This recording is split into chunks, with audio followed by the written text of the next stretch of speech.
Ladies and gentlemen, this is it. Stand in line for your fix. DeMarcus Solo in the mix, serving you yet another round of Fish and Grits. July 25th, 2017. It's a good day for me. My man Griffin ain't able to make it today, but I do have a special guest. My man Seth from NFL Talking Heads. How's it going, Seth? It's going great, my man. Listen to your intro. Just reminds me how much our intro needs to improve. You're kicking our ass with the intro, man. Hey, man, everybody got to find a few. I mean, once you start recording for a little bit, it's like, what can I do to just pump me up for my show? And it feel like once I do the intro, I'm in a whole different mood, man. I'm just ready to talk sports. I'm ready to jump right into it. But Seth, man, just tell me a little bit about yourself. Let the people know where you're from, what part of town. Just tell me a little bit about your company when you guys got started. Go ahead, man. Yeah, so I grew up in New Hampshire, a small town, New Hampshire. I lived in Massachusetts for a while. Grew up a Boston sports fan, right? Lived and died with my team, Celtics. Nice. The Patriots, obviously, Red Sox. Grew up hating everything New York, right? That's normal. Yeah. So big, huge, Boston fan. We started our podcast, me and my co-host Jeff. I went to college with him, met him in college. Nice. We've always played fantasy sports, right? Fantasy football in particular.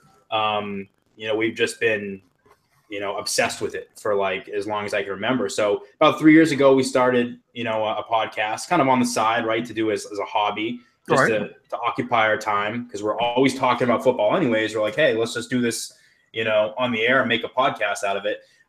So Exactly. it's kind of took off over the last year. I mean, we still got a long ways to go, but it's been growing. So it's pretty exciting, and we get to do what we love, which is talk fantasy. So, yeah. Exactly, man. Fantasy has brought – I believe fantasy has gave me the most diverse amount of friends in my life. Like I started playing fantasy myself about 10 years ago, and now I'm just completely addicted to it. When did you start playing, man? So I started – I was a little bit of a late bloomer. Jeff's been playing for, I don't know, probably – since he was in middle school, high school. I started my sophomore year in college, and I was pretty bad the first 2 or 3 years. Didn't really know I what was too. doing. I took Brian Westbrook in the first round because I didn't know any better. So that's my fantasy story. My first ever draft, they just laughed at me, dude. Yeah, I mean, hey, Westbrook had some good years though. But this was like 2008 when he was on a decline. Oh yeah. Well, I mean, you hit the nail on the head. The great thing about fantasy is like, I mean, I'm 5'7". I can't jump very high. I'm not super quick. You don't have to be any of those things to play fantasy, right? I can still dominate people every single year. I love being in competitive leagues. I'm in like 3 or 4 leagues every single year, and consistently competitive. But it's like anything. There's always ways you can improve. It's always a good time. Good to do with your buddies. Kind of brings people together. So how's the hardware looking lately? You been winning a couple leagues? So last year I won 1 league. Okay. And that was one of the leagues I done with Jeff. So I give him shit about it all the time. I made the playoffs in every league I was in, but I had a first round exit, which was unfortunate. Who failed you? Jeez. So funny. So funny story. So I had a matchup with one of my best friends, and how those things go. It's like you wake up on a Sunday morning. It's like a pitcher during a no-hitter in the dugout. It's like, can't talk to me. Don't say nothing. Don't text me nothing. Yeah. So I had James White going, and this kid had Malcolm Mitchell. And the week he exploded? So I'm trying to think what. So I had Malcolm Mitchell. He had James White, right? So Malcolm Mitchell, it was the game. I forget what week it was.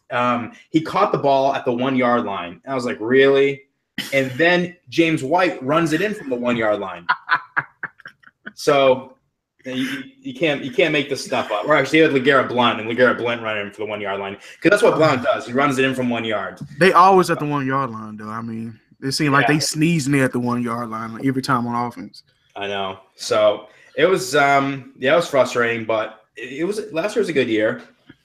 Nice, man. When was that first breakout year? Like, who was on that team that when you just first broke out? I know for me, when I finally broke out, it was the year that Adrian Peterson had slid coming off the injury.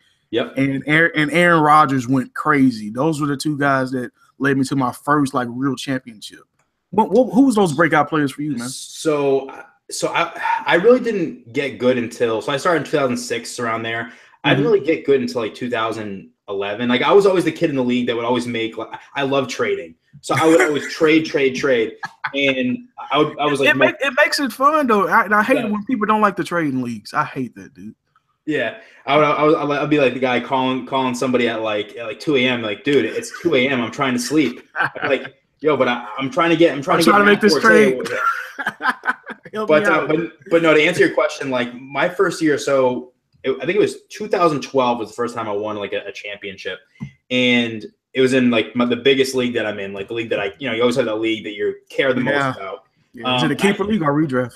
It was a redraft league. I had Calvin Johnson. Back in his peak Calvin when he's a monster, like the 1900 yard season. Yep. So I had Calvin. I had Wes Welker. I had Aaron Hernandez. I think I had Jimmy Graham. So I just had a group of receivers that just killed it every single week. Nice. By Welker and Calvin, and they complement each other well because Welker, is that high PPR guy, always catching a ton of passes. And Calvin may get 2 touchdowns. You never know. Calvin is out there destroying people. So. So yeah, that's why, and Calvin's been like my favorite player ever since. I hate that he retired, man. I wish the Lions would just let him go and let him, just finish his career in a good team. That situation was just terrible in Detroit. Barry Sanders retires too early. Calvin retires too early. It's something about Detroit just sucking the life out of people. Yeah, I see why the Ndamukong Suh left. Like it all makes sense now. Yep. But man, what's some of the top 3 sports you like to watch live? Some people like to sit back and watch the sport. Some people like to go to them live, but it's only like a certain amount of events that people actually enjoy. What's the top 3 for you? To watch, that's a good question. I think my favorite sport to watch live, I think it's opposite to if you were to ask me what are your favorite sports to watch on TV. I think that's what I'm saying. It's completely different. Like I can watch baseball live all day, but I can't. Yeah. I maybe can watch 5 innings at home. Yeah, no, I'll get through like 2 innings, and I'm like flipping around. I'm like, all right.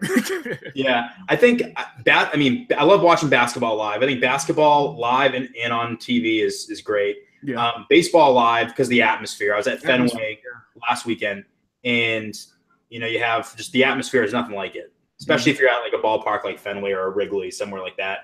Tradition, yeah. So I'd say baseball. Baseball, basketball, and I don't know. I haven't really seen any of the sports live. I've always wanted to see, I've always been interested to see tennis live for whatever reason. I just feel like it does seem like it will move a little faster live. It seems very, very slow when you watch it on TV, man.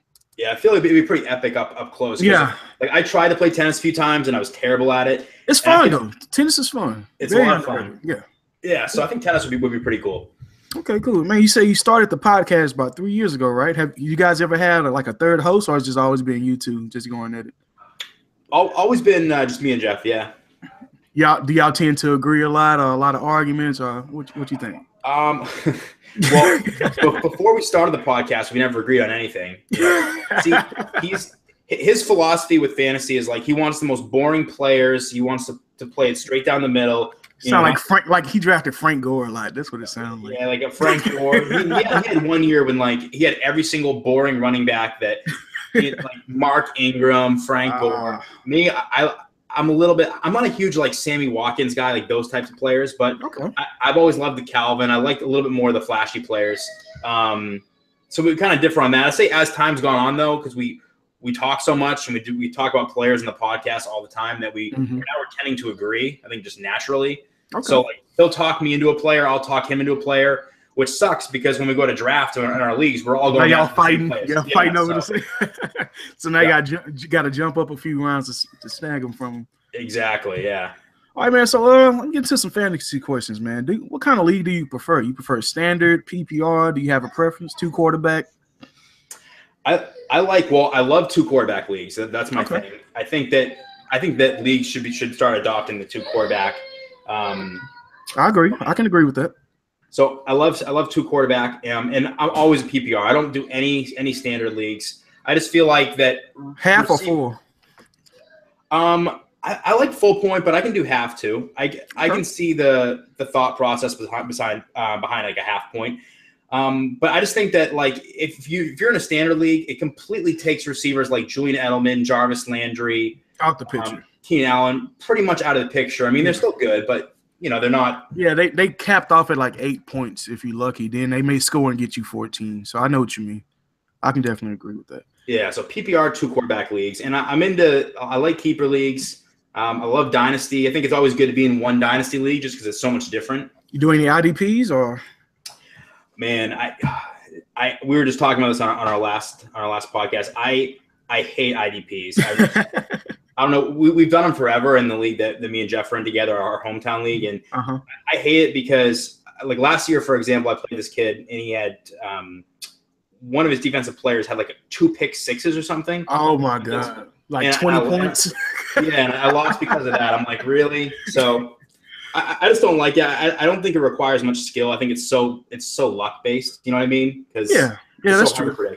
Yeah, it is true because somebody on the Cleveland Browns can have 13 tackles, and just because the other team trying to run the clock out. So exactly, I see exactly what you mean. So if it was a 2-quarterback system, what's the perfect amount of teams? Like that you have, 10, 12, 14, or would you max it out at 16 to where there's no quarterbacks on the waiver wire? What would you do? So I like 12 teams because I like the idea of having 3 divisions. Okay. But I think the hard part about getting 14, 14 you get really shallow rosters, and true. And it's hard to find 14 people that are all like our issue is like it's hard to find 14 people that's going to keep up. Exactly. You always have those people that kind of peel off as the season goes on, and then it's no fun for anybody. So I think 12 is a really good number. Okay, sounds good. I'm really on that. I'm asking a lot of people that because we're going to be starting a league pretty soon. So if you and your guy want to come and join, I'm not sure if it's going to be 2 quarterback yet, but we know for sure it's going to be PPR. But we kind of taking a tally on all the guests that we have, and I marked you guys both down for 2 quarterbacks. So, hey, 2 quarterback, 14. We're thinking about 12, maybe 12 teams. Yeah, I'll talk to Jeff. We'd probably be down to do that. Hey, as long as it's PPR, if it's 1 quarterback, it's definitely it may be half PPR, maybe not full, maybe half. So that's fine. We'll definitely check into that. But man, who are going to be some bounce back receivers for you this year? Somebody that had maybe a mediocre year last year that you think can either jump from receiver 3 to receiver 2 or receiver 2 to receiver 1. So I'll give you 2 receivers. One I'm pretty sure on. The other one that I go back and forth, but one is Allen Robinson.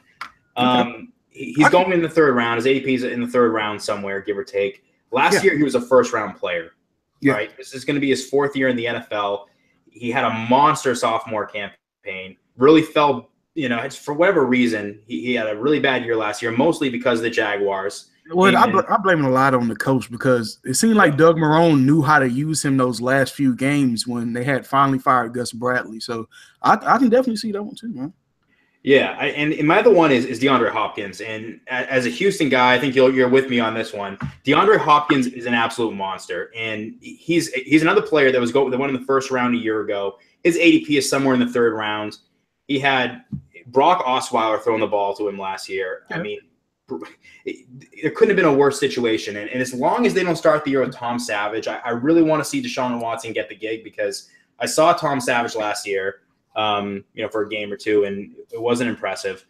I just think with players like DeAndre Hopkins, talent wins out, and he's just way too talented. He's 25 years old. He's 6'1", and I don't think he'll have the year he had in 2015 where he caught over 110 passes. Yeah, that was a spoiler year. That was a spoiler year, definitely. But I don't think he'll hit 11 touchdowns, but I think he could be somewhere in the 8 to 9 range. I think he's definitely going to be getting 90 plus catches. 1,200 receiving yards, and if you get him in the 3rd round, you're getting a bargain. So I like DeAndre Hopkins as a mega bounce back guy. That's interesting, man. Because even though I am a Houston guy, I'm still scared of taking anybody on this Texans offense. Number one, because Bill O'Brien loves to run the ball. So if anybody could break out, it should be Lamar Miller. But it's hard to trust Lamar Miller when you got Tyler Ervin, who's going to be stepping into that 3rd down road, taking Lamar off the field. And then you also got Deonta Foreman, who's going to be taking in a lot of carries. And I expect him to get a lot of the goal line work. The biggest issue I have with the passing attack is consistency. Because I don't expect Bill O'Brien to give anybody full range to the offense this year, not Tom Savage or Deshaun Watson. So I definitely can see Hopkins having a bounce back year, but I still think that 3rd round price is kind of risky. I feel a lot more comfortable taking him in, say, the 4th round. It's a lot of receivers I prefer to have over him, including Allen Robinson. I'd probably take like an Alshon Jeffrey over him. I'd take a Terrell Pryor over him.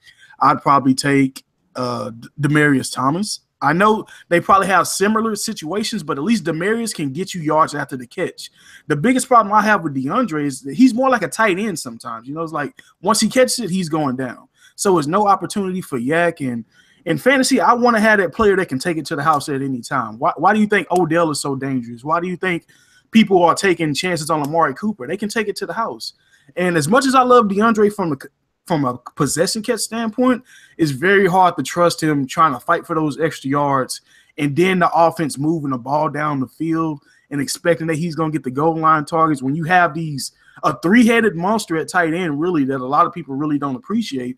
And we actually have good tight ends that took up a bulk of the touchdowns last year. So I can see him bouncing back, but I still think that 3rd-round price tag is a little too high. What's the earliest that you could see yourself taking DeAndre?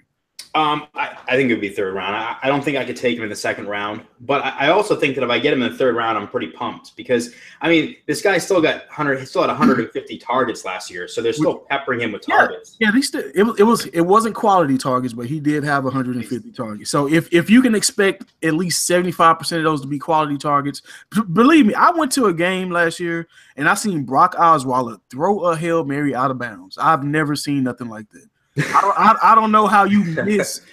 How do you miss the entire field? Like, keep the ball in play. I don't care if it's completed. Just give us a chance. Like, it went to the tunnel, Seth. Like, I was so confused. So a target is way different from a bad target. So I definitely think he can have some more quality targets this year. But man, there's still a lot of people I would take over him. And would you want him as your receiver 1 or more like your receiver 2? I mean, that's tough because I just go for best available players. Okay. For the most part, if he's my wide receiver 1, I'm fine with it. But if I'm getting him in the 3rd round, I'm really hoping that I'm going to grab a receiver in the 1st or 2nd round. So if he's my wide receiver 2, I'd be much more. Yeah, if you can tag him with like a AJ Green or Jordy Nelson, I think that'll be the perfect fit. But just throwing DeAndre out there, then probably having to lean on like a Brandon Marshall or Keenan Allen in the 2, I'd feel murky in that situation. Like if I have DeAndre Hopkins, I need somebody for sure that can lock me in for 10 touchdowns on the other side. You know what I mean? Yep. I'll tell you what, you bring up Jordy Nelson. Like he was mentioned in the article I wrote for Cover 32 last week. I talked about the 3 most undervalued receivers. And Jordy Nelson, even though his ADP is around 12 overall, so in 12-team leagues, I'd take him 1st round.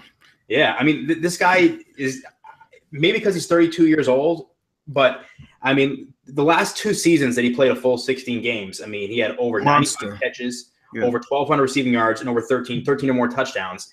And he's going right 12 overall. That's way too low for someone like Jordy. So I'm seeing Jay Ajayi, Melvin Gordon, Jordan Howard all going ahead of Jordan. I'm like, whoa, what is going on? Like, you realize he got Aaron Rodgers throwing him the ball, and Jordan Howard is capped at maybe 5 touchdowns.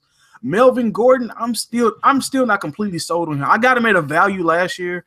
I drafted him in all I want to say like 80% of my leagues. I only missed him in like the 1 league I really needed him in. I missed him in, but he was damn good value. I got him like 6th or 7th round in most of the drafts, and now he's going 1st round, and I'm not buying that ticket. Like I've seen, I think the next running back that I'm looking at that could have a season like Melvin Gordon would be Joe Mixon. Maybe not immediately. But I think Joe Mixon will make some noise this year, then had that 2nd-year breakout a la Melvin Gordon. Yeah, I don't know. I go back and forth on Melvin Gordon. I love Melvin Gordon. He was an absolute monster before he got hurt last year.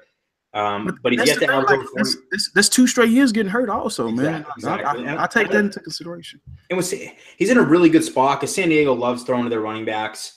I mean, their coach loves the running backs. I mean, we seen what Anthony Lynn was able to do in Buffalo, so you can almost see that same game plan that Shady had going directly to Melvin Gordon. But it's like, man, that concern is still there, for a guy who was that close to breaking 1,000 yards and he couldn't get back on the field, and then the injury that he had his rookie year is all low. And have you actually seen his legs? He has some of the skinniest legs for a running back, and it scares me, dude. It scares me. I mean, I think for people that would take him over Jordy, I think the reason would have to be, okay, he's a running back, so that elevates him a little bit, which is true because there are fewer great running backs than great receivers. But it would be tough for me to take Melvin Gordon over Jordy Nelson, regardless. Yeah, that'd be really tough. I'd rather draft 2 straight receivers and just take a swing at some running backs late in the draft than just be desperate and just try to jump up. Oh, I got to get a running back right now, because that's where you make the mistake of maybe drafting a Jay Ajayi who had pretty much all his production on like 20% of his carries, and that kind of scares me. I don't want a running back like that. And even Melvin Gordon, it seemed like all his points came from touchdowns. But a lot of his touchdowns came from within the 5-yard line. So you can't always expect for Phillip Rivers' offense to get right there and just allow him to punch it in, because he may be able to find Hunter Henry. He may be able to find Tyrell Williams, Keenan Allen, Antonio Gates for a 20 or 15-yard touchdown. And now Melvin Gordon, you got to bank that he's going to get the yards and that they had a lead, and he can just carry the load from there. Yep. So it's kind of tough. But man, what running backs do you think is going to make that leap into, that elite tier? What kind of running backs you see making that leap? I think with running backs, like the most important thing that they can have is opportunity. So I think like a couple that I look at is Paul Perkins. Okay. They let go of Rashard Jennings, so there's no more Rashard Jennings just kind of clogging up space in that running backfield. So I think Paul Perkins, he's gonna get the keys to the car, and they're gonna let him go with it for a while. And I'm a little bit skeptical because it's the Giants, and I don't know when the last time they had a really good fantasy running back. It seemed like ever since they got the coach that came from Green Bay, like they really been focusing on their passing attack, and they really don't have an elite option at running back. It seemed like every now and then they may have a running back that can finish as an RB1 on a week, but it's not consistent. But I mean, I can see that. I'm not scared of Vereen no more. At first, I was like, Vereen is going to come in third down. Now he's dead to me. And I think Wayne Gallman may be able to make a little noise, but I don't think he'll be enough to surpass Paul Perkins, who we've seen the Giants give the ball to a lot toward the end of the season. So that's a good sleeper. What kind of range would you take him in? Oh man, I think anywhere between like the 5th and 6th round. Okay. For Paul Perkins. Paul Perkins or Mike Gillislee? See, that was my other guy I was going to bring up too. He was really solid in Buffalo last year. He was someone that, as the year went on, you could start even with McCoy playing, right? I think I'm sold on him. I'm sold. Yeah, and he's going to be the lead back in New England. They still have James White, who's going to be that pass catching back out of the backfield. Dion Lewis might be the odd man out, but I really like Mike Gillislee. Yeah, I like the goal line opportunities. Like I said, I want on my lineup, I need about 3 to 4 people, sometimes 4, that I can just pencil in for 10 touchdowns. Like I need it out my skill positions. And I feel like Gillislee is going to be that guy. Right now he's going at a steal. I think the sooner we get to Labor Day weekend drafts, I think he may creep into the 4th round. I'm hoping not, but I'm hoping that I can get him around that 5th or 6th range, but the hype is getting too big, man. Yeah, I mean, LeGarrette Blount was 2nd in the NFL in carries last year, and he can't run. And so yeah, I've disliked LeGarrette Blount for a long time. Like, I thought he was completely overrated. He can fall into the end zone if somebody's pushing him, right? Yeah. Look at some of the players that are going ahead of Mike Gillislee. Danny Woodhead, Amir Abdullah, who I don't like, Doug Martin, who I don't like, Carlos Hyde, who I don't like, especially because he's not Kyle Shanahan's guy. It's a new regime. So you go down the list. Isaiah Crowell is going in the 3rd round. So I think Mike Gillislee right now is probably the steal of the draft at the running back position. Yeah, he's the best value right now. I can definitely agree with that. I mean, I kind of like Doug Martin depending on where you can get him. If I can get Doug Martin in like the 7th or the 8th round, I wouldn't be mad at that, because hopefully I'll have 2 running backs that I know for sure can start. And then Doug may come in week 4, take control of the running game, and don't look back. But it is a risk. I can tell you that much. I mean, either Doug is going to have 1,500 yards or he's going to have 400 yards for the season. So that's that risk you take with Doug. But I still feel like he got a little bit left in him. And the big thing about Doug Martin, he hasn't had any lower body injuries. So he hasn't torn like an ACL, hasn't torn an Achilles or anything. Hopefully he learned from his mistakes. And the fact that Tampa Bay could have cut him without any repercussions, hey, man, I think Doug Martin's going to get the ball and he's going to be running. Yeah, I could see that. I also wonder how committed Tampa Bay is to him, drafting another running back this year. You have Charles Sims, who it'll be interesting to see how that backfield shakes out Well, I mean, But they clearly trying to keep up with their division as far as Tampa Bay. That's why you can't. That's why I say Doug Martin has to come as a steal. You can't like try to creep up and get him like if you get him anywhere 6 and up, that's a mistake. That's a running back you want to take a risk on later on in the draft. But the weapons that they putting around Jameis, from O.J. Howard to bringing in Deshaun Jackson, the speedy rookie that they brought in, and then the return of Cameron Brate, Mike Evans being the lead, they have a lot of talent as far as the passing game is concerned. And when you look at that division, Atlanta, Drew Brees and the Saints, and Cam Newton got a few more weapons. Like, you have to pass in order to win that division. So I think they're loaded. They're loaded this year. Yeah, they definitely gonna be leaning a lot on that passing attack, man. But what first round ADP player currently can you see being a bust? I think like I guess bust is kind of like a relative term. I mean, there's no first rounder that I see being like awful. Like I love Marvin Jones going into last year, and he ended up being terrible. But we got him at a steal. I got Marvin like the 8th round last year. Nobody was really checking for him, and he was great. I traded him after the 200-yard game, but really? He was I sold the shit out of that. Oh, good for you, man. I couldn't let go. I could not let go. He was like my baby last year. So I love Marvin Jones. But I think that the only player in the first round that I look at this year and say I'm not 100% sure on him is Melvin Gordon. Just because, like we talked about, his injuries. I don't love the talent. I never thought he was that special. I mean, look at some of the other running backs that came out of Wisconsin lately. I know James White, Monty Ball didn't really make it, but Monty Ball's a 2nd-round pick. Look at the offensive line that they had in Wisconsin. So I feel like they was just in a good system. So I really didn't think Melvin Gordon was that talented either. Yeah, I mean, he's the only one. I just don't know if he belongs in the first round, especially if he's going over someone like Jordy. But the second round is tough too for running backs. I mean, I like him more than Jay Ajayi. I think DeMarco Murray is another player. I know he's not going in the first round, right outside the first round. But I look at DeMarco Murray. Everything went perfectly for him last year, right? He had as good a year as you could anticipate from DeMarco Murray. Derrick Henry's not going away. Derrick Henry had a good showing last year in his rookie year. I took him in the 6th round in a lot of drafts last year, and I did not get any capital from that risk I took. And I'm kind of scared to do that again this year because although DeMarco Murray did have some foot issues toward the end of the year, it's clear like if he's healthy, he's getting the bulk of the carries. And that's what frustrates me the most because clearly the best running back on that team is Derrick Henry, and nobody can argue that. And that's the frustrating thing because I don't think DeMarco Murray is gonna relinquish that starting job. He's gonna keep it all year as long as he's healthy. Yeah, I think he'll lose just enough touches. Maybe Derrick Henry will vulture some of those goal line carries, just enough to make DeMarco Murray. If you're getting him in the 2nd round, he's gonna end up not being great value for where you're getting him. Yeah, I can definitely agree with that. But man, who are some of the favorite players that you're looking at in this draft? Like who are like 2 or 3 of the guys that I'm gonna get him no matter what, no matter how hard I gotta jump up? Love the question because there's always like those 2 players every single year. Like last year, Marvin Jones was one for me. This year, last year mine was Tyler Lockett, dude. Oh man, I thought he was gonna explode after that preseason he had.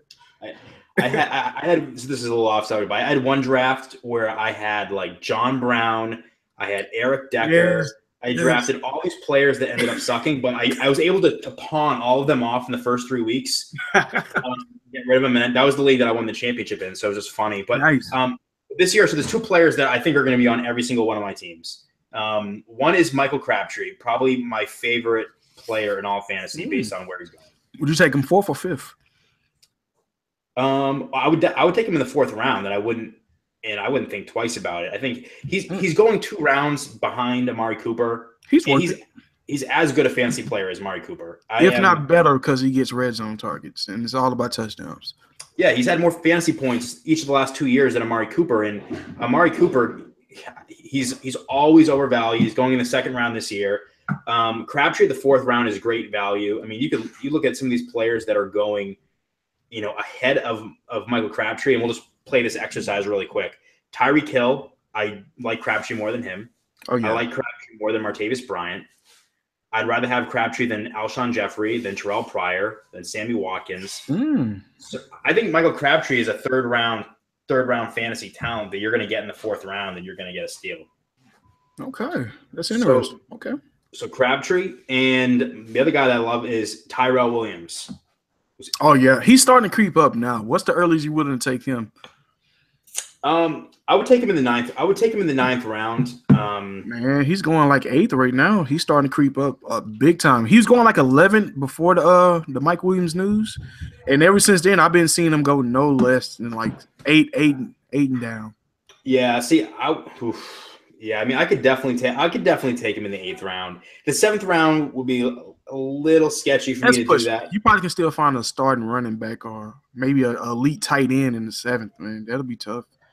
Yeah, I mean, because there's a lot of those receivers in that range, like the Deshaun Jackson. I mean, I like him more than Deshaun Jackson. I like him more than Randall Cobb, than Eric Decker. I mean, I do like Eric Decker this year. I do like Jeremy Maclin as a sneaky, I guess not too sneaky. He's going in like the 7th, 8th round, somewhere in there. But yeah, he's going to creep up too with the Dixon news because they're going to rely heavy on that passing attack just like they did last year. So I think Maclin going to be creeping up in the draft too.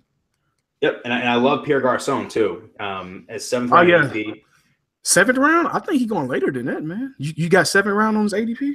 Yep. So 7th round. So I use Fantasy Football Calculator as my reference. I do 12-team PPR based on PPR. Okay. So 7.05, give or take. I just think he's going to get peppered with targets in San Fran. He's reunited with Kyle Shanahan. Hey, Brian. Once Brian Hoyer figure out who's that number one target, he peppers them with targets. I mean, look at DeAndre Hopkins, just like we was talking about. So it's definitely awesome. So I love it. And I love Stephon Diggs too. I think that entire offense is being underrated at the moment. Like the more and more we get closer to the season, and the more I think about last year, they went through a lot.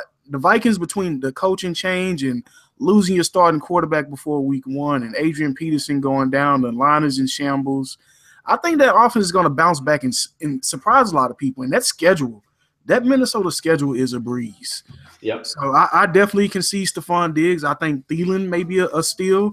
I think Dalvin Cook is not going to let this job go now that Latavius Murray is hurt.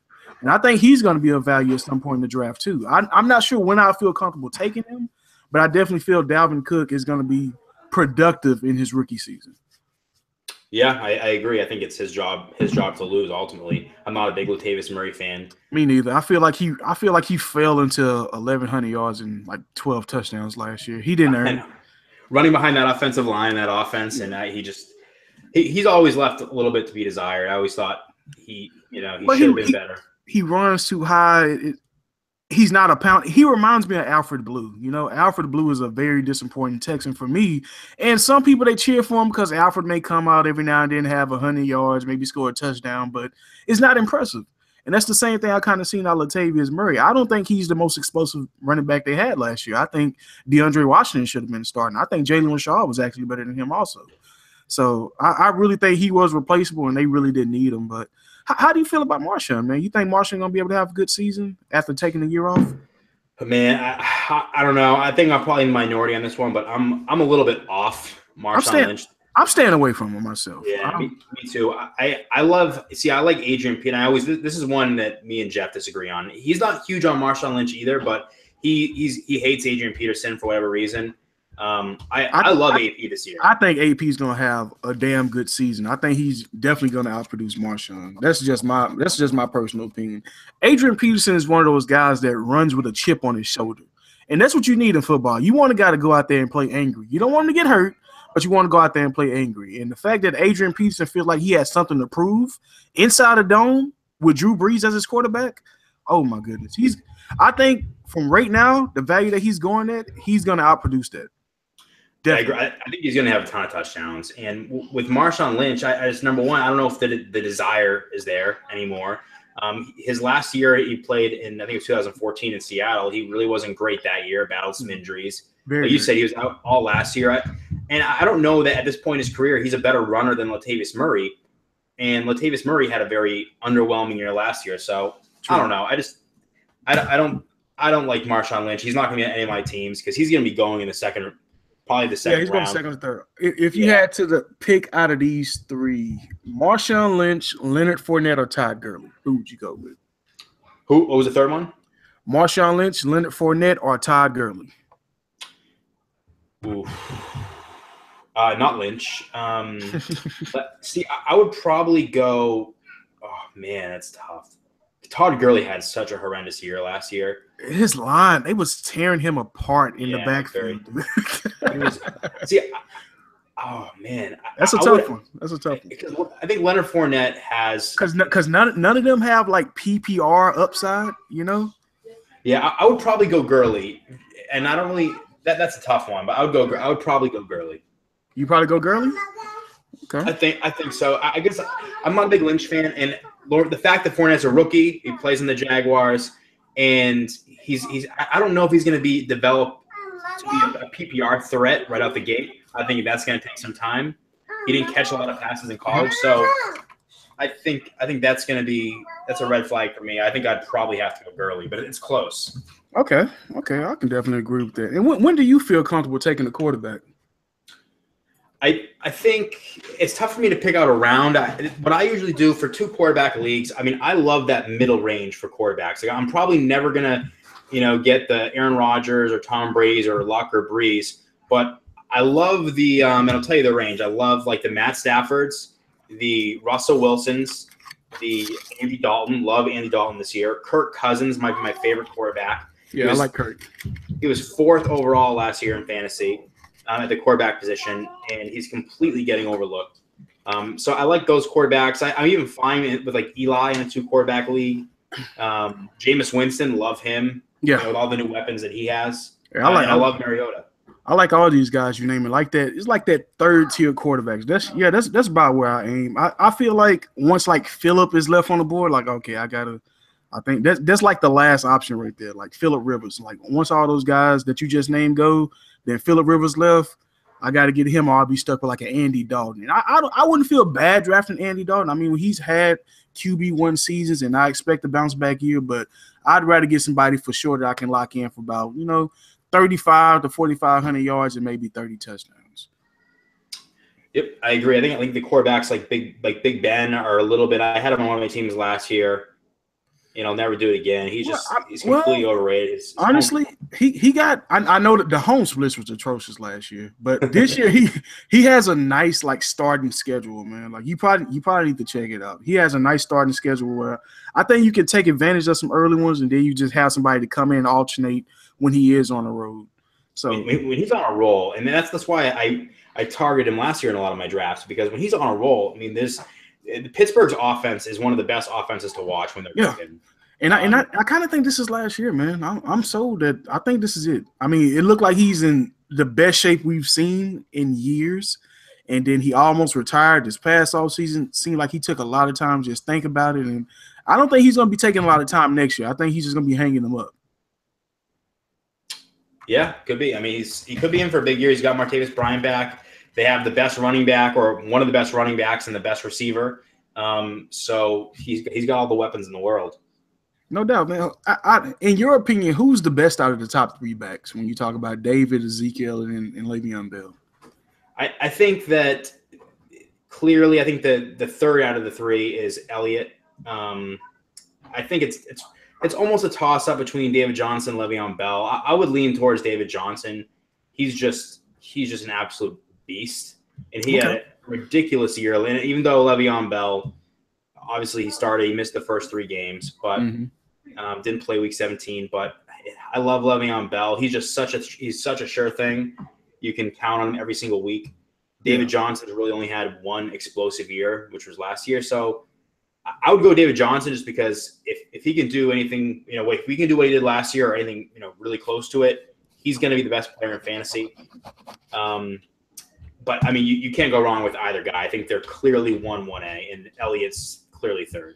True. Once you at least get one of those 3 on your team, like it's pretty easy to build your roster around them. It really don't take much because it seems like they are locked for like 20 to 30 points every week. And this is the year that you want to have the 1st or 2nd overall pick. Like there are a lot of years when I'm like, you know what? I'd rather have the 7th or 8th and get the earlier 2nd round pick. I feel like if you can get like 1 through 6, you'll be in good hands. Of course, the major 3 receivers and the 3 running backs, but I'd probably also throw AJ Green up in there, probably like 1 through 7.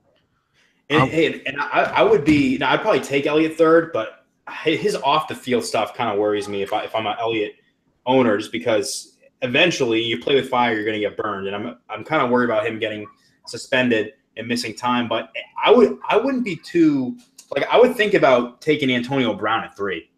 Like he's right there for me. He's the best receiver pretty much every year. And I think he had an off year for Antonio Brown standards last year. So I think a lot of it had to do with Big Ben and not having a viable option on the other side. I mean, Sammy Coates had a couple of good games, but he couldn't replace him. Marcus Wheaton did okay. They didn't get much out the tight ends, especially Ladarius Green. Le'Veon Bell came and did his thing, but he did miss a couple games early on in the season. So it seemed like Antonio was never able actually to get rolling.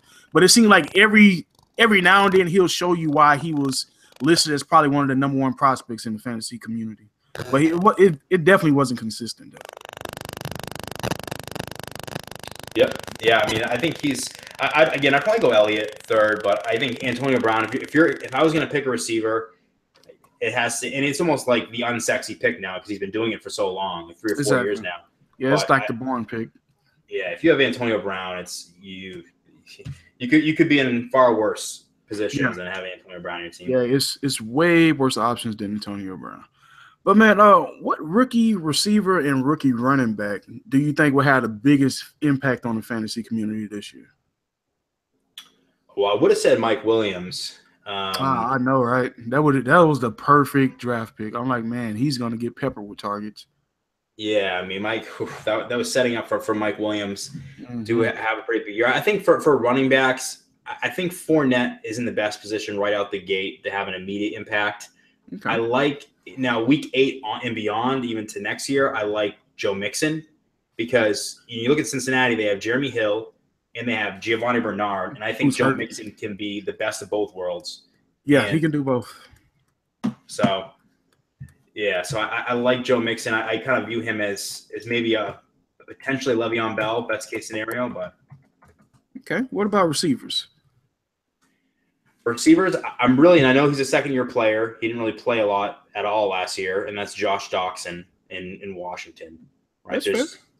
There's no more Deshaun Jackson. There's no more Pierre Garçon. Someone's got to fill that void. Josh Doxson's that Calvin Johnson type receiver that can go up and get the ball.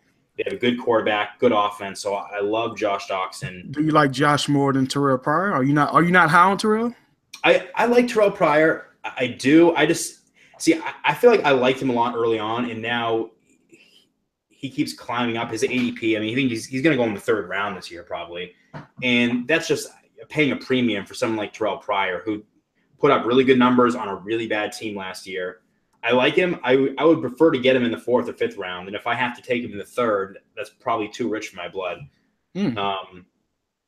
But, yeah, I mean, rookie receivers is tough. It's not John Brown. I do like John Brown. It's just with Tennessee – or not John Brown, rather Corey Davis. Sorry, Corey Davis. Yeah. They have Eric Decker though. They have Rashard Matthews who had 9 touchdowns last year. It's a lot. It's a lot of mouths to feed. You talk about Walker. You talk about Matthews, like you said. Bringing in Decker. Yeah, it's a lot of mouths to feed. And that's already a run heavy team, so it's not like they're gonna be able to give him 100 targets or anything like that. So it may be kind of tough for him to break into that offense. I kind of like Zay Jones in Buffalo if they don't sign Anquan Boldin. That's the big key right there. If Boldin comes, then you might as well throw all that value out just like last year with Marvin Jones. It seemed like Boldin was used more as a tight end, like the safety blanket. And I think Zay Jones would have a good season if he didn't have to deal with Anquan Boldin taking all the middle targets. So that's probably another sleeper receiver as far as the rookies are concerned. Yeah. Yeah, I think it just comes down to if Sammy Watkins is going to play, I don't think Buffalo throws the ball enough to really. And that's the guy I've been going back and forth from. Cause I got a keeper lead. I still haven't made an official decision. I'm leaning toward Pryor right now, but my last keeper is going to be either Sammy Watkins or Terrell Pryor. And I'm just looking at everything. I went like week by week to see who had better weeks, and I had Sammy with better weeks than Terrell. But the two that stuck out was the Patriots in week 14 and the Patriots in week 16. That's during the playoffs. So I don't know if I want to have to deal with the Bellatrix during the playoffs with a passing game like Buffalo and Sammy Watkins, knowing that he can give you 150 yards and backdoor with 25. So I may stay away from Sammy just looking long-term at the playoffs because I don't want to have to deal with that in the playoff situation. You know, you want to be able to throw your player out there in a competitive state and feel like he can go out there and get you about 15 points, you know, and I I can't really say that with a Bill Belichick team. Yeah, I would definitely go with Terrell Pryor if I had to choose between those two. Yeah, I think that's where I'm going to be leaning. My keepers are going to be officially Amari Cooper, T.Y. Hilton, and Terrell Pryor. I got no running backs, so I'm letting go of Lacy. I had won a championship with him, and he failed me since. It's my only keeper league, and I finally got to get rid of Eddie Lacy after all these years. I'm kind of hurt about this, man. Yeah, I mean, T.Y. Hilton is another one of those. I put him in the same category as Jordy. He's going middle of the second round. You know, I hate the touchdown. I hate the touchdowns that he can't get. You know, I feel like he can't get over 7, and that's what really hurts me. Yeah. But this particular league, we do get bonus points for the 40-yard touchdown, 40 and 50-yard touchdown. So sometimes I hope for that one long bomb to where, I can get an extra like 4 or 5 points. But if I don't get that out of him, I may have a couple quiet weeks from him. So that's the only thing about him. He's really boom or bust in this particular format. Yeah. Very boom or bust. So if you were starting a dynasty league and you had to take one running back long term in a PPR league, who would you take? Would it still be Joe Mixon, or would you give McCaffrey a little bit of consideration? I'd go Joe Mixon. I go back and forth with McCaffrey. I know Jeff isn't a big McCaffrey fan. He likes McCaffrey, just not on the Panthers. Yeah, that's where I'm at. I feel like the situation is bad for him now. If McCaffrey went to just throwing it out there like the Broncos, I think he'd succeed because I think they'll be able to actually cater an offense around him. But when your quarterback is Cam Newton, and I don't know how you feel about Cam Newton, but I still feel like at heart he's a running quarterback, and it's going to be hard to break that mold. I get he had the whole MVP season, but from a consistency basis, when I'm talking about fantasy players on the Panthers, is either Cam Newton, Greg Olsen, or nobody. Yep. No, I totally agree. And I just feel like I'd rather have Joe Mixon because he's much more of a sure thing to me after year one than Christian McCaffrey. And his upside it's not like you're giving up upside for a higher fantasy floor. I think his upside is just as high, if not higher than McCaffrey's. So I love Cincinnati's offense. I love that they're like, we have a segment on our podcast called "Keep It in Your Pants," and I can't keep it in my pants when I talk about the Bengals. I like Tom. Does the offensive line concern you at all? The offensive line concern you at all? No, not really. Not really. I mean, I just think that they're going to have. I mean, Andy Dalton got screwed last year. They let go of Marvin Jones and Mohamed Sanu, two of his top 3 receivers. He was throwing the ball to Brandon LaFell last year, Tyler Boyd in his rookie season.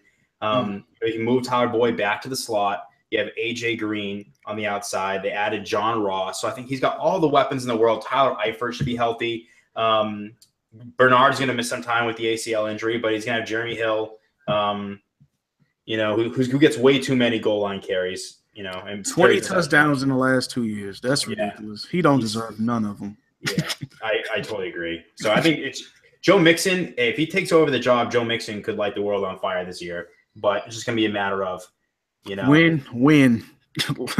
Yep. Just got to predict it, kind of like Devontae Freeman or Jordan Howard. You just got to keep them on your roster. That way you ain't got to be fighting nobody on the waiver wires. But just depends on when you draft them also, man, because a lot of people are going to be looking out for that youth at running back, definitely.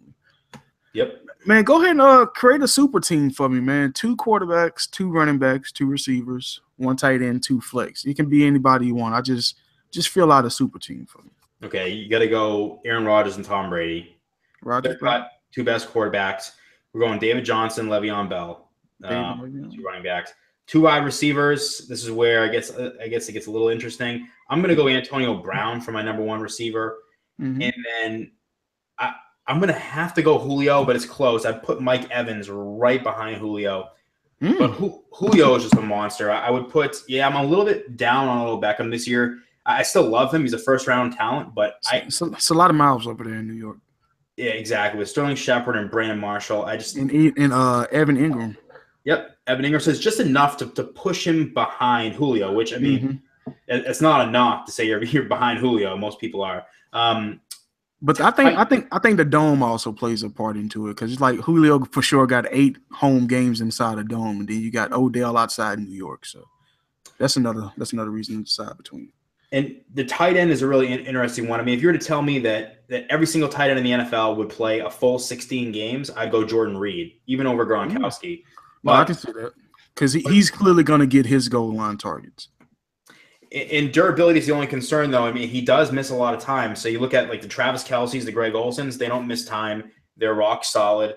I think all things considered, I would probably go Greg Olson. I'm thinking so too. 5th round value is beautiful right now. I'll take him in the 5th round all day because I know he's gonna get his targets. Like that is the safety blanket.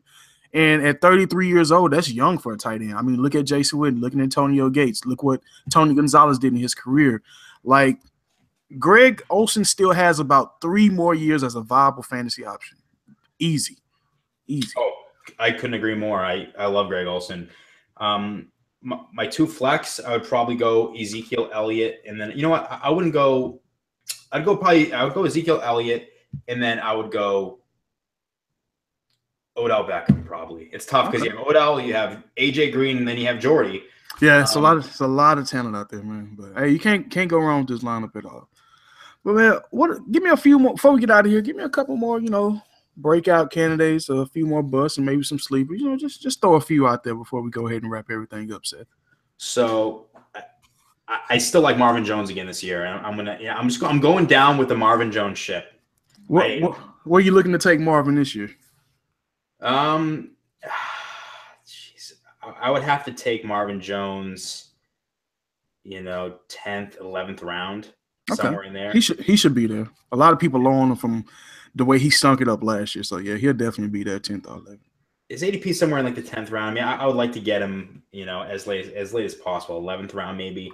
I like Bilal Powell. I think he's kind of sneaky. He's rising though, so it's tough as you get closer to the year. More people catch wind of these players, and then everybody starts getting turned on to them. So that's a tough part for quarterback. I think Russell Wilson is a bounce back candidate. I can see that. He'll be able to get his rushing yards back. He couldn't run it all on that bionic leg. Yeah, exactly. So I think, and his passing yards have gone up every single year. Yeah. His stats, he's been getting better every single year. They throw the ball more and more because they can't run behind that offensive line. Yeah. So I like Russell Wilson a lot. And then, I already mentioned Tyrell Williams earlier. Love Tyrell Williams.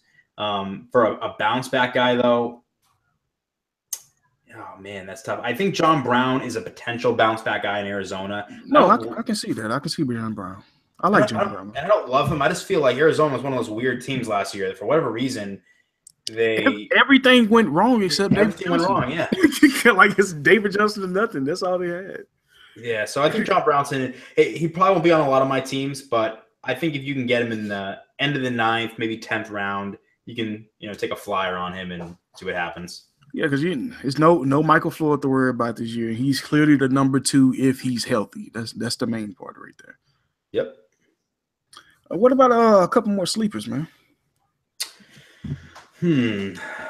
All right. So I think depending on how many games Gio misses, because Joe Mixon is a rookie, and I feel really dirty to saying this, but Jeremy Hill is a guy that if you can get him really, really late, and trust me, I don't like him. He's like a poor man's Frank Gore. Let me throw up right quick. If you're a poor man's Frank Gore, that's really, really bad. So, Joe might even want Frank Gore. I know. So Jeremy Hill, I think, can at least give you touchdowns, which, let's face it, the 12th, 13th round, if you can get that many touchdowns and he's going to be a starting running back, the goal line guy in Cincinnati, I think you could do worse. One sleeper that I got, a rookie, Joe Williams in San Francisco. I like Joe. Like you said, I think they're going to be moving on from Carlos Hyde. Well, maybe not moving on. I don't know if they'll upright cut him. They may. We never know. But I think Joe is going to be taking over those carries probably later on in the year. I can see that. Yep. And then another rookie, Marlon Mack. I think at some point, Frank Gore has got to just go away and start really wearing down. And I don't know if he's going to get injured. He's one of the most durable running backs over the last 10 years in the NFL. Ever. Oh, my God. We've been waiting for his downfall since like 2013, man. Right? Every single year. He's just a gift that keeps on giving. So I'm hoping, I could see Marlon Mack being on some of my teams, and I'm hoping for my sake and for others that own Marlon Mack that Frank Gore just, that they say father time's undefeated, right? I'm hoping that Tell Tom Brady that. Somebody lets Frank Gore know, right? All these old cats still in the league, man. Man, give me the plugs. Where can everybody see you at? Where can they listen to the podcast? Where can they see you on Twitter, Facebook, Instagram? Yep. So they can check us out at NFLTalkingHeads.com. Check out our website. Check us out on Twitter at NFL Talking Heads. And check us out on iTunes. We appreciate all the support. Appreciate you having me on. No problem, man. I appreciate you.